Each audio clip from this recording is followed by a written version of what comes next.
यहाँ पर बांट रहे हैं, लेकर आकर यहाँ पर बेच रहे हैं, उनको पकड़ा गया है। आप सबको मालूम है कि गोवा के जो ड्रग लॉर्ड्स हैं, जो डॉन्स हैं, एडविन,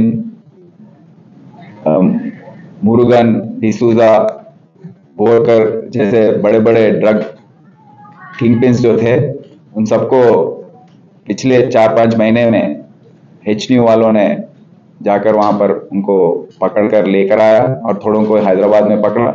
और आज हमारे हैदराबाद के सलाखों के पीछे वो सब पड़े हुए हैं। और गोवा पुलिस को भी हमने बताया है कि ये ऐसे, और वहां पर भी सब लोग बात कर रहे हैं कि हैदराबाद का पुलिस आकर गोवा में ऑपरेट कर रहा है, पर गोवा पुलिस क्या कर रहा है। इसी तरीके से तहकीकात करते हुए हमारा एचन्यू टीम यहाँ पर एक डिटेक्शन किया है। ये डिटेक्शन सना खान, एक बी पड़ी है, कोंडापुर में रहती है, टेक 2 क्वेस्ट में काम करती है। उसको पकड़ने से इंफॉर्मेशन पर उसने काफी इंफॉर्मेशन दिया कि मुंबई से कैसे किस तरीके से ये ड्रग्स का सप्लाई हो रहा है। और